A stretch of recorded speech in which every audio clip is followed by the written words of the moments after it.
Hello and welcome back to Up the Villa podcast, the first Premier League game of 2024. What does 2024 have in store for Aston Villa in the Premier League? Very, very excited. And hopefully it's got a lot in store for us. But up first, we are away at Everton. And we've been doing pretty good against Everton recently, albeit apart from in the League Cup this season. Justin, how are you? Good evening. Yeah, very good. Thank you. Looking forward to this one, getting things back up and running in the new year, where we left off, hopefully. Well, yeah. I mean, we want to. Well, yeah, we want to leave where we left off. We've As been, in winning. yeah, we've won, so the form is back to normal. I think. So yeah, we've just got to, I think, reset and just get ready to go again. If that makes sense. I don't want to sound a bit like, It feels like we need to take a deep breath. yeah. And then just crack on.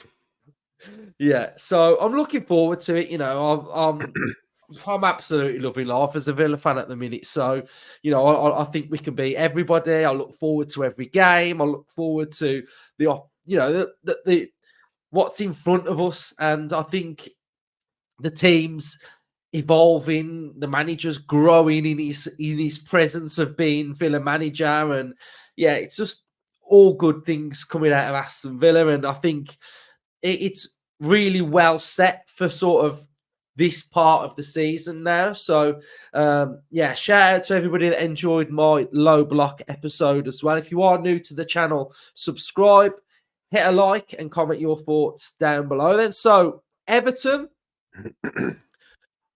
a team which in the Premier League we've done very well recently. We seem to have got their number a little bit, especially at home. We won away there last season as well. Emi Buendia, brilliant finish. I think Watkins scored a penalty as well. So we're doing quite well against Everton. And I've got to admit, I'm actually quite liking Dyche. I think he's such a nice guy. I think he's a nice Genuine. guy, and I just love his no shit philosophy. Like, I love it. Like, he doesn't care, does he? Like, when he was at Burnley and it was snowing and there was a pitch inspection and he just comes out with his shirt on, no coat on. Shit coat, by the way, as John McGinn put it. But I just like him, and it's a very difficult style to play against, but it's very, very effective and it gets results. And yeah, it's not the greatest of styles. Like, I wouldn't want to swap it for the Villa style, but that style is so effective and it works really, really well. And, you look at the Premier League table and you think, okay, Everton are they're okay. They're doing all right. They're still in a bit of a relegation mix because they're not far enough away. But you take that points deduction out the way and they're having a proper good season. They're doing really, really well. It's a fully functioning Dyche team now. They have lost their last few games. I have to put in there as well. But before that, they were doing really well. Justin, what have you made of Everton and the re-emergence of Dyche? Yeah, obviously, they're a club as close to Villa as I think there is in the Premier League. Growing up, it was Spurs, Villa, Everton. I always felt were a similar size club, a similar set of fan base. Fans were very, passionate about their clubs. So I've always had a little bit of a soft spot for Everton. And I think he's doing a really, really good job. 10-point deduction could have been a hammer blow to the season. They haven't been in good form for a few years now. They felt a little bit like they were Villa a few years ago when we were just circling around that plug hole ready to drop. But I think, like you say, he's settled the ship. Not only settled the ship, but he's pushing them in the right direction. And I always felt, even with the 10-point deduction, that they would get clear of that bottom of the table. And like you say, without it, they'd be 26 points now, and they'd be 3 points off Newcastle, 5 points off Man United. So they're doing well, so don't let the table fool you. They're a very dangerous side. Everton, as you will find out on Sunday, Saturday, Sunday, can't remember when it is, Sunday, isn't it? When you go, is a very tough place to go. The fans are very close in on the pitch. It's an old-fashioned stadium, hence while they're moving now, they're relocating to a phenomenal stadium, on Stanley Docks. It's a tough place to go. We have to start well. We have to get on top of them early. If they get momentum in the game, they get an early goal with the fans, with the backs against the wall, with all against us mentality, which we managed to sort of garner from the deduction. It could be a really tricky afternoon for us. So we've got to be very, very careful. We've got to be on our best behaviour. And I do like Dyche. I'm like you. I wouldn't like to see that football at Villa, but I think we've been spoilt with what we've got at the moment. That's the only reason why not. I'm not being horrible to him. He feels like a modern day Sam Allardyce, doesn't he? Where he got a way of playing, and it's bugger to everyone else. This is the way I'm playing, and I buy players to fit into that system, and it's working for him at the moment. Tough game, really tough game. So if we're going to carry on this, form of the season, it's one of these games where you got to tick it off and get a result. It feels a bit like Brentford away, a really tough place to go. We're going to have to be our best and nick a narrow win, I think.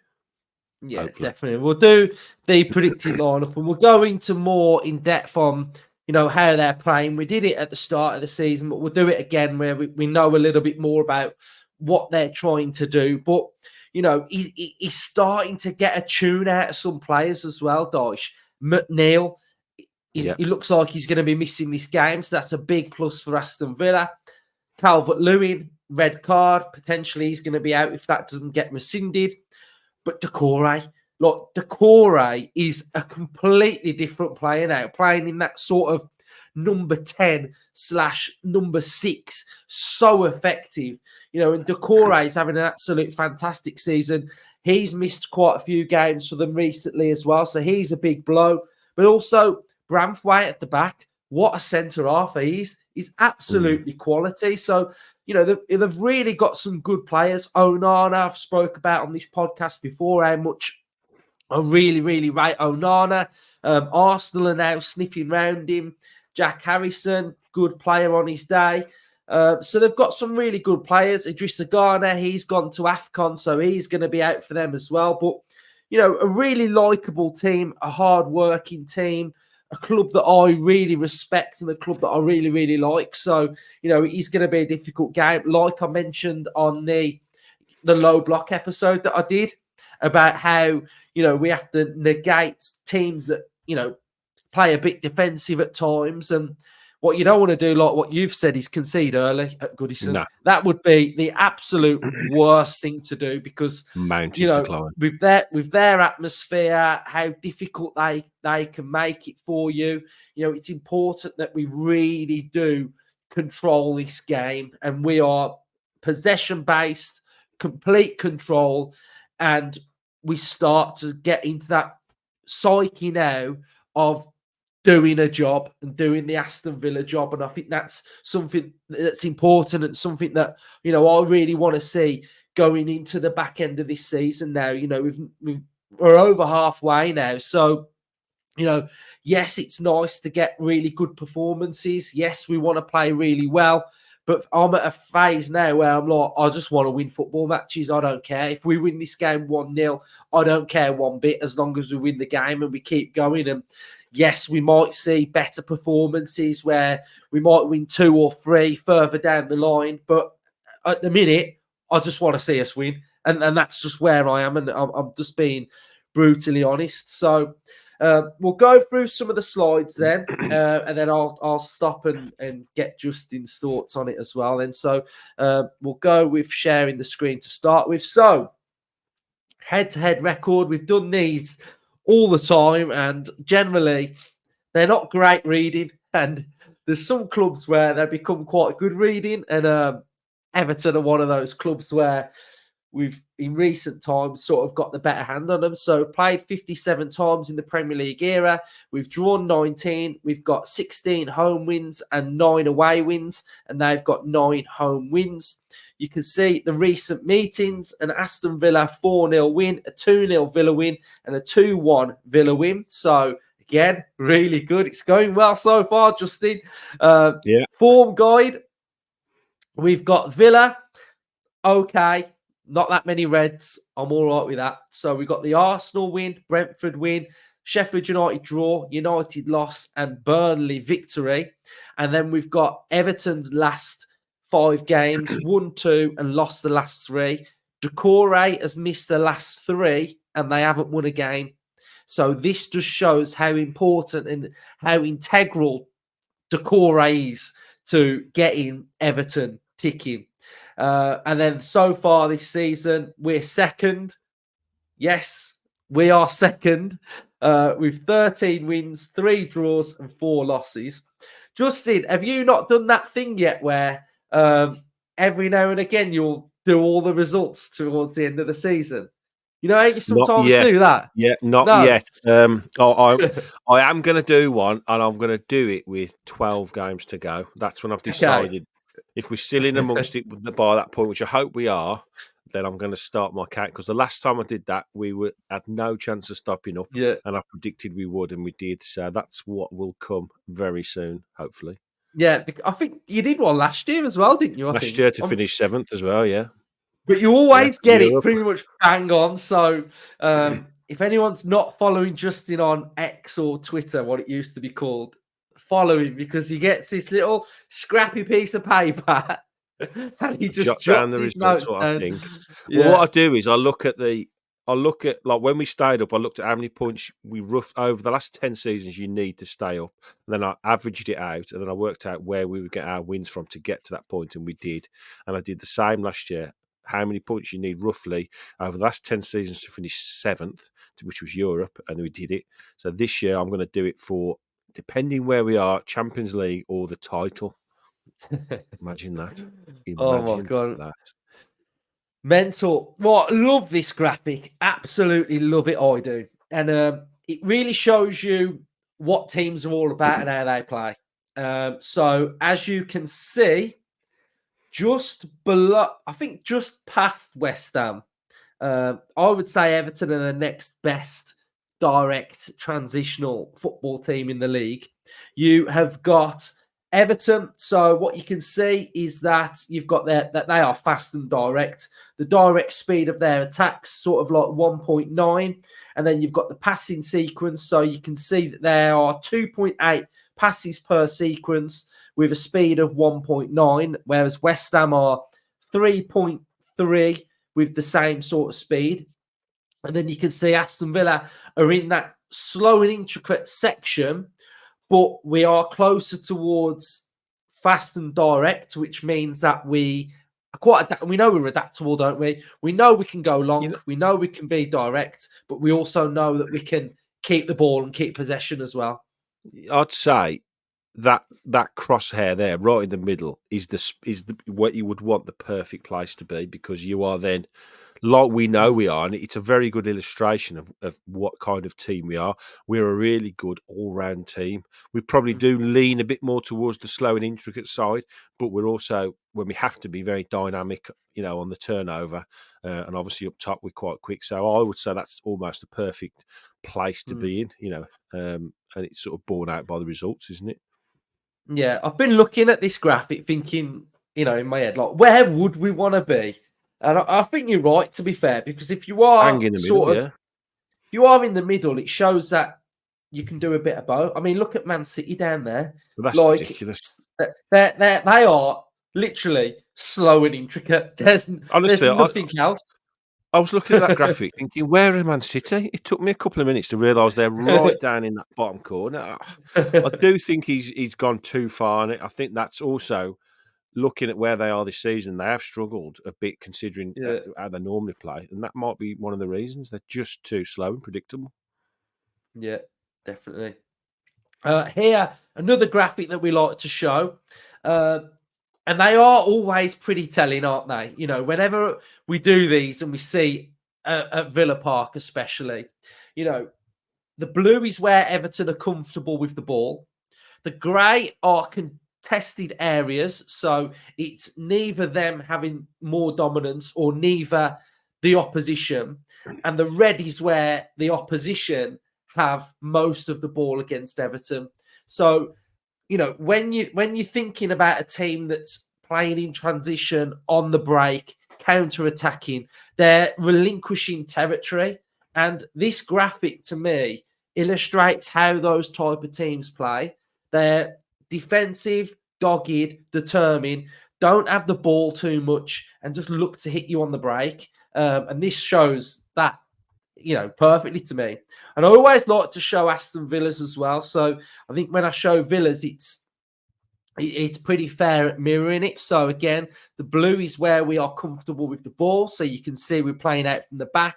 You can see that we are playing into central midfield. There was a lot of contested and contested areas where it's neither us or the opposition, which is not really a bad thing, because if you are on that game, winning that battle on that specific side, then you're going to have the dominance in that game. And then the red is where the opposition generally have most of the ball against Aston Villa. So ideally, you want it to be all blue, which shows that you are dominating the whole picture. Greys are okay because, like I say, we're not winning those, but we're not losing them. So there's a battle going on per game. And then the red is the opposition. And then we've got this little graphic here that I'd like to show you as well. So it's basically showing the Premier League table, but it's showing the XG from open play.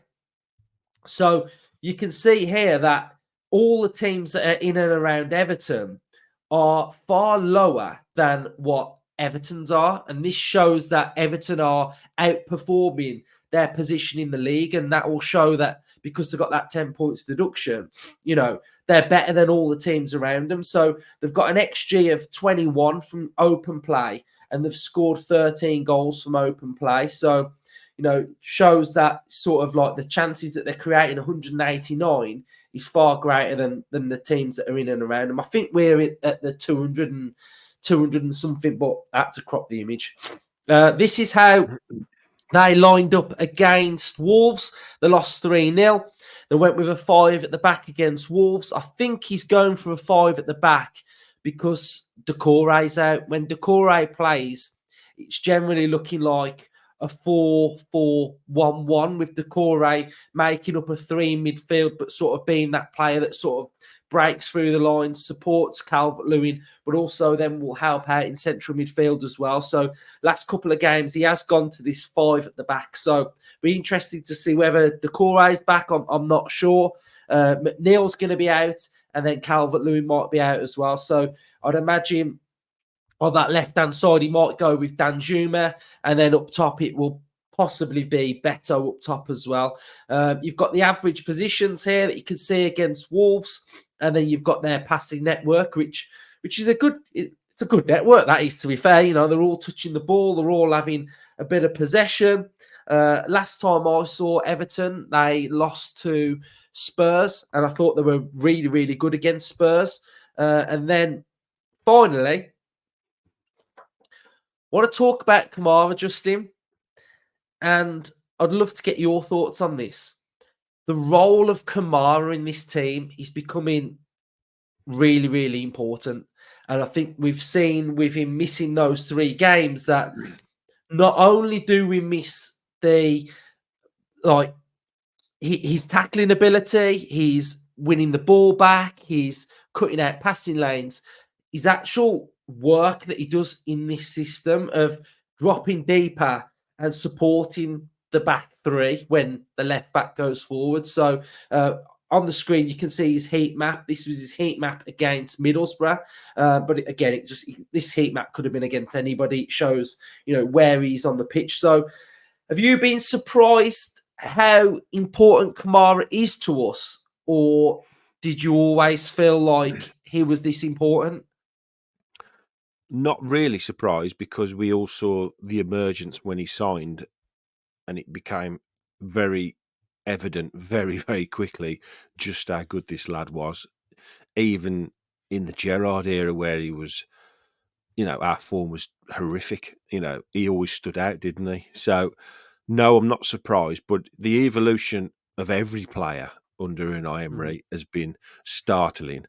But to sort of have a player of his ability at the age that he is, doing what he's doing in the Premier League effortlessly, like he's played in it for 10 years.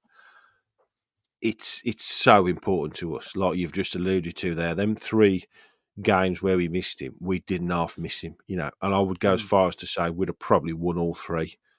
I think if Kamara played, I do honestly, I We'd do have beat because United.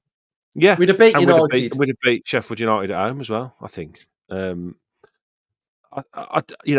players that we all know we've been through a little bit of a dip, right? And that's not degrading what they've done because our form hasn't been as good. We've been getting results, yes. We've been getting over the line in games, yes, and it's been great to see. And we've done it without 3 incredibly important players. Pau Torres at the back is so important to us. The way we play, the way we set up, the way he plays out from the back, his calmness on the ball, his reading of the game, his distribution, his use of the ball, his left foot. Key factors in how Villa play and why we are doing so well.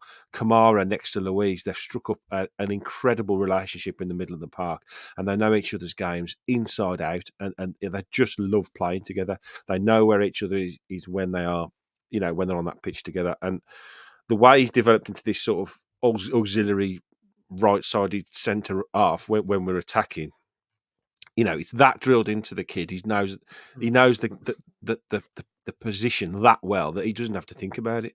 The ball's there, I'm here. The ball's there, I'm there. And then when we're under pressure, when they're breaking on us, bang, he's there. His tracking is amazing. His recovery is fantastic. His pace is good. His energy levels are amazing. His footballing IQ is phenomenal. His use of the ball is great. And then the other one added into that, I put a tweet out the other day, and I just sat there thinking about him. And, at the start of the season, Yuri Tielemans struggled to get in this side, and we all started questioning. I'd read a few little things and bits and bobs from Leicester fans saying, his legs have gone, he's not the player he was, blah, blah, blah. And when he didn't break into our side and when he played the odd half an hour here and there, he didn't show how good he was. And then all of a sudden, bang, he got in the side. And he just improved game on game on game, and to the point where he became one of the first names on the team sheet. In that 4 in the middle with McGinn and Luiz and Kamara and Tielemans, I'd argue there's not many better 4 midfielders in the Premier League than them 4. So we've done really, really, really well to get the points and to be still where we are with those 3 players have been so integral to our season being out. So hopefully at least 2 of them are back against Everton. But yeah, Kamara, amazing player, phenomenal player. I think someone else tweeted about Kamara. Was it Luis Achigaray? He said that he feels like he could become one of our all-time great centre midfielders. And as it stands, I wouldn't argue with him at the moment. The trajectory of his career and his ability-wise, he's got a massively high ceiling, the lad. And if we can keep holding him for the next 5 to 10 years, then that means we are in a fantastic place because he's on the course to be one of the best midfielders in Europe, not just in the Premier League. The other thing is as well, he's 24. Exactly. He's 24. Kamara is 24 and Tielemans is 26. And Luiz is what? A little bit younger? Let's have a look. I think Luiz is 25. Let me just have a quick look at Douglas. I think is he 25? That was older than I thought then. I forget how long he's been at Villa. Yeah, so Douglas Luiz is 25, Kamara's 24, and Tielemans is 26. That midfield there has got so many. It's got so many years left in it. What is he? 28. Is he about 29? God, this would be a when good you think quiz, those 3 players, while you're looking, when you think those 3 players I've just mentioned, Torres, Tielemans, both signed in the summer, and Kamara the summer before, they're 3 of our newest players, and that they are totally integral to the way we play and incredibly important. So I'm so pleased 2 of them are back, and I'm hoping that Tielemans is not that far behind them. Yeah, McGinn's 29. Ramsey's 20. Ramsey's 22. So we've got a 22, a 25, a 26, a 28, and a 29. Consa's 26. That midfield potentially could be our midfield for the next 3 or 4 seasons. Yeah, that's incredible. And they're only going to improve, aren't they? Yeah, definitely. So a bit more on Kamara because some players go under the radar a bit. And because they are not goal scorers, because they are not tricky wingers, because they don't assist, I feel like, when I do the thumbnails, I always feel like I have to put Kamara on every now and again because he don't get the sort of spotlight and the limelight that he actually really deserves because he's class. So Kamara, so far this season, SofaScore score rating of a 7.01, which for me, any player that gets in and around a 7 come the end of a season on SofaScore has had a really good season. So when we do transfer hubs and we're looking at ratings, I'm looking for that. That's my benchmark. But you can see here, heat map. Look at that heat map there. It's lovely. It's just complete solid Kamara down that right-hand side. Absolutely brilliant. And if we have a look at some of his numbers so far this season, some of the things that I think he's doing really, really well. 1 assist, brilliant. But look at this. Passing accuracy per game, 90%. 90% passing accuracy per game. 94% in his own half. So when he's picking up the ball in his own half, it's 94. And in the opposition half, it's 86. Accuracy of long balls, 59%. Chipped passes, 68. And this is where we start getting into like the big number here. And there's one big number which is just mind-blowing. So interceptions per game, 1.1. Tackles per game, 2.3. Ball recoveries per game, 4.9. He's nearly recovering the ball 5 times a game. He's been dribbled past 1.1. We've got successful dribbles 50%, duels won 51, ground duels 52, aerial duels 46, which possibly could be a little bit higher. And we've got 6 yellows and 1 red card. And that is the end of my little loving of Boubacar Kamara because we're going to need him. We're going to need him big time coming up. We've seen now how crucial he is to our team. And, I think when we look at our team and we think, what would we do without Watkins? And everybody goes, we'd have a mare without Watkins, but we'd also have a mare without certain players. And we're starting to see that with Pau and Kamara. And, we're a functioning team that works so well together, and every little piece just entwined with our team just gets it ticking and purring and working beautifully. So, Kamara, I'll give you a positive. Go then. I'll give you a positive on Kamara. Right, he's been out for 3 games, and we are second in the league.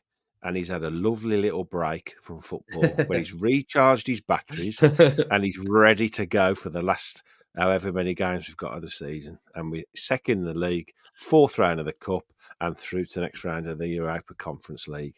And he's ready to fire. Love it. I love it. Right, we'll go score. No, yeah, we'll go score predictions because we weren't doing them for a bit because we were doing all right, and then now we've had a bit of a wobbly patch. But I'm going to go with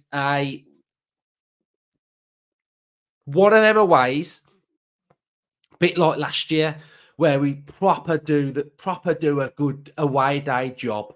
We defend well, we attack well, we control the game well. They've got some big players out. If you're talking McNeil, Calvert-Lewin, Decore, if he's still out, we can get the job done. So I'm going to go 2-0 Aston Villa. Justin? Well, I went last year and it was 2-0 Aston Villa. It was, like you say, it's a very professional job. Good afternoon. I'm going to go slightly different. I'm going for a win, surprise, surprise. But I think it'll be a little bit closer than that. So 2-1 for me, but we will go over the line.